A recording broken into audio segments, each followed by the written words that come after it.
Welcome to this edition of the Million Dollar Mastermind podcast.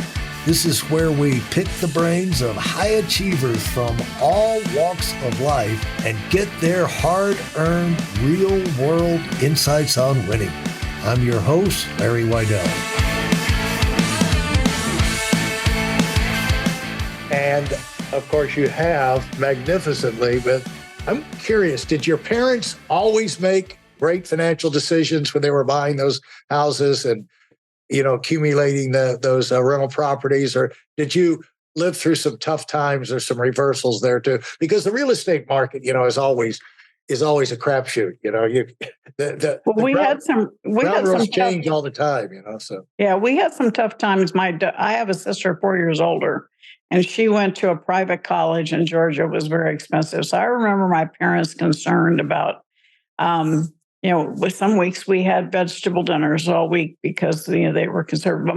But my father was just a brilliant money manager, and we had multiple rental properties. He owned orange groves. He always believed in cash flow. We would sit at the dinner table and talk about assets, cash flow, appreciation. Really? And some of his orange groves are now where SeaWorld is, right? So wow. he was a man before his time, and he was not at all. He didn't want to build an empire. He just wanted to build a foundation for his family, and he did. He bought a piece of property that was the last undeveloped part of Winter Park, Florida, if you're at all familiar with Florida. Oh, yeah. And so when he passed, we had this 30-acre piece right in the middle of the largest, most desirable area in Central Florida. And that he was always not worried about, but he was always looking to leave a legacy for my sister and I. So, well, pretty good decision. So, how do you how did you get into, I didn't even know there was a co-author of Rich Dad, Poor Dad. So how did you get involved in that project? And, the tsunami of success that came from that, you really struck a nerve that made sense to a lot of people and still does.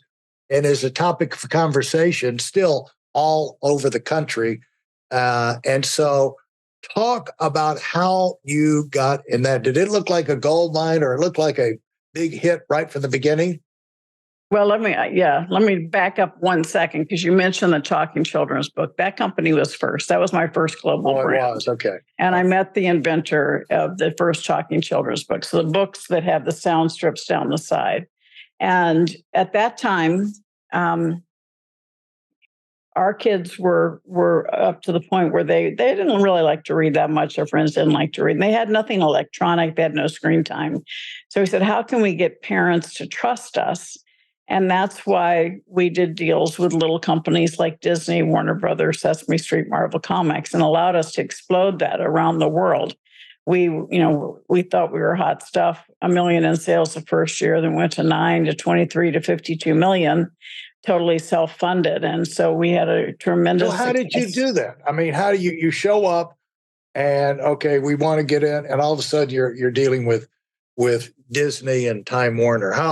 How did you, connections of people you've done that, had the network? Yeah, and very, very strong licensing agreements with them that allowed us to have that kind of brand association and that validity, because parents trusted Disney. They trusted Sesame Street. So therefore, they would be more likely to purchase the books than if it was an off-brand, not knowing what it was. So that alliance, we paid big fees to Disney, Sesame Street, Warner Brothers, but it was well worth it because it allowed us to expand globally. And then in that process, the expansion of understanding how the resources of where to get things made and to be able to bring them in from China or bring them in locally, compile them locally. How much of that did you have? How much of that did you have? Information did you have when you made that first contact with Disney? And was this all kind of, spinning the idea to them and see if they buy in, or how much of that did you have nailed down? Well, the inventor was well known in the music industry. He had a long history in one of the biggest companies in sheet music. And then he had this idea for the talking children's book. Yeah. And he actually is the one who made the original contact with Disney. But it was a long time. It took us a long time to negotiate that deal. And because we started at the top, all right, and Right. Disney's lawyers. So, and my husband is the one who negotiated the licensing arrangements with all those because it is intellectual property. It's very important that you protect it. And they had very stringent quality control. The voices had to be approved by them. And at that time, they were little tiny chips, first time ever that they'd condensed sound on these little tiny chips. So it was a really exciting time to see as we progressed and got these deals done. But it took a long time. And what's a long time? What's a long time? Well, it took us probably 6 months for the first chip to get approved, and then after each one after that was about the same because it had to go through their huge corporate environment to get the approval of the sounds, and then of course we had to have the strips made and manufactured and brought over. So there was about a 9 month to almost 9 month manufacturing cycle. Yeah. But actually, in dealing with big corporation, that seems like lightning fast, actually. Because usually to get permission to turn the light bulb on or in the hallway is 18 months. We've got to set a policy, who's going to flip the switch, who's going to train them. And so actually, it sounds pretty fast. Now, what were you doing while this was going on?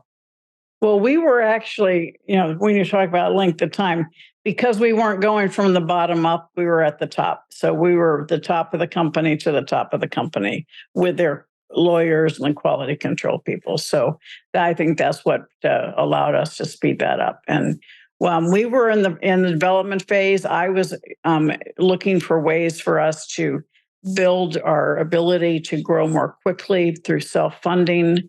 Instead of having to do letters of credit up front, we were able to get some established relationships with our manufacturing partners. So, there's a lot that goes into these little things, as it was, all the individual pieces and having to get the molds made for the sound strips, all that. So, and that knowledge of the manufacturing system cycles and resources allowed me to step in to the Rich Dad organization. So if then now I'll transition to Rich Dad. So this was, we sold. Okay. I got you. We sold the Talking Book Company in 1991. And that's when we moved to Arizona because that was when we lived this was in Wisconsin. And in 92, my oldest son went off to college and came home in credit card debt. So his first semester, he had a really good time. He got there and they greeted him with table, free pizza, free money, another table, free T-shirt, free money. And we didn't even know he had a credit card. So he had a really good time his first semester. And then he asked us to bail him out at Christmas. And that was December of 1992, Larry. And that's when I dedicated the rest of my career to financial education and entrepreneurship education for young people, for women, and personal finance education. And I'm as passionate about it today as I was back then. But that really was when I really knew what the rest of my life, what my mission was. And that was in December of 92. I started working with school systems. I always say, my hair used to be red, but if you work with school systems, you know why it's white now. And then accelerate a few years. I got a phone call from my husband in 1996. And Robert Kiyosaki had gone to his office with Bermuda shorts, flip-flops, and this idea for board game. So I met Robert at the first beta test for the board game Cash Flow. I was the only one that got out of the rat race. I thought it was brilliant. I volunteered to help him commercialize it because all of the resources I had, the connections. And he and I started working together just as a volunteer, helping him. And he told me he wanted to charge $200 for the board game. And I said, that's pretty pricey. We're talking 1996. Board game, $200. said, well, maybe you ought to write a brochure that explains the philosophy that would convince people that they want to invest $200. And that brochure, that's when he asked me to become his partner. And we were partners for 10 years, built the company. I was the CEO. I put it all together. And we wrote that brochure called Rich Dad, Poor Dad. So we never expected it to take on a life of its own, but it just exploded. Then we thought, well, maybe we'll do 3 books, a trilogy: Rich Dad, Poor Dad, Cash Flow Quadrant, Rich Dad's Guide to Investing. And then, oh no, over 10 years, we wrote 15 books together. And then I launched the Rich Dad Advisor series, which are books in individual topic areas by the experts in those areas as well.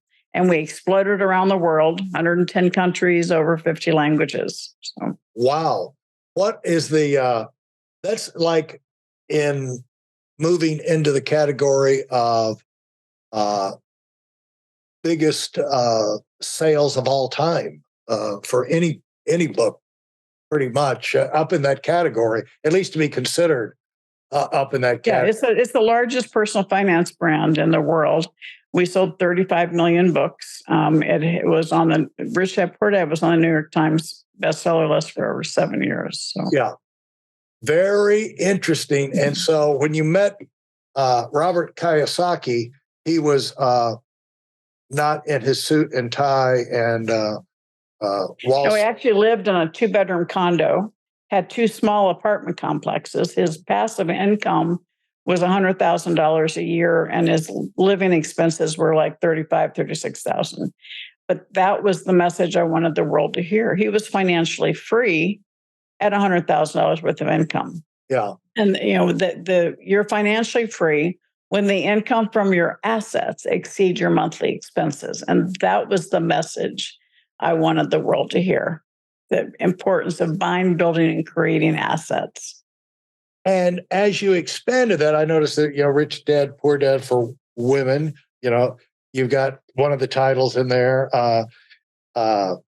What would you say, the message is pretty clear. What was the impetus behind, like, okay, we need to write a book on this as well, expanding it? How did you get into the expanding the series? Well, typically, we created the first trilogy, which was really the Rich Dad Poor Dad, the basic parable. And then we had Cash Flow Quadrant, the way you think about money mindset, and then Rich Dad's Guide to Investing, thinking that we covered all the bases. But then we had people coming to us wanting more and more. And so we just started pretty much a book a year, almost every 9 months on various topics. And, it was retire young, retire rich, don't quit your day job. There's things before you quit your job. There's lots of different topics that we covered that added to the arsenal and to the library of the Rich Dad organization. How does this thing expand to where you're in all, that many countries? Is that a natural progression? I mean, you get people calling you, or what? Yes. How does that? We were very fortunate early on. When we actually first launched the book, we only printed 1,000 copies. And we had a friend in Austin, Texas that had a car wash. We sent a few books there. They would only take on consignment. And somebody picked up the book and read it, and he was a diamond in Amway, and he sent it to Dexter Yeager, who was one of the top dogs in Amway. Yeah. And I still remember him calling me and saying, I read this book, and I'm going, you did? Because we really had just done the launch, and probably we printed 1,000. I still had 950. It was like we were just family and friends. And it's like, where did you get this? And it was amazing. And he said, yeah, I gave it to Dexter. And how many do you still have? I said, about 950. And he said, I'll buy them all. And so this was before Amazon, hard to believe. It was before the internet, hard to believe. And so the expansion of the Rich Dad organization was word of mouth, people talking about it all over the world. And we became the darling of the network marketing industry. It was never our intention, but it was because our message validated that industry. Right. And so that helped us also expand internationally. And the beauty of what I teach people, Larry, is the power of association, CEO to CEO. And when we needed to do infomercials, I didn't want to build all those systems. So Time Life came to us. And I said, if I'm going to do it, I'm going to do it with number one quality. And so they used their money, their people, their resources, and helped us develop infomercials that were the top selling infomercial for a couple of years. When we wanted to start Rich Dad's Coaching, I found the best coaching company that had the systems. And so I went there and worked with them to establish Rich Dad Coaching so that it would be answered the phone, Rich Dad Coaching. And the people that were doing the coaching were trained by us, and we had the ability to have quality control. And so it's, again, the way we expand is through the power of association, finding the best in class. And by doing that, it elevates your speed to market, your ability to serve more people more quickly.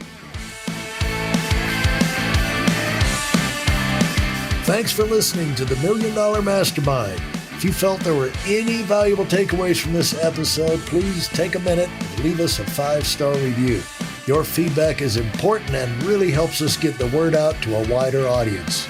Remember, we have a valuable webinar that is absolutely free. Register for it right now at weidelonwinning.com.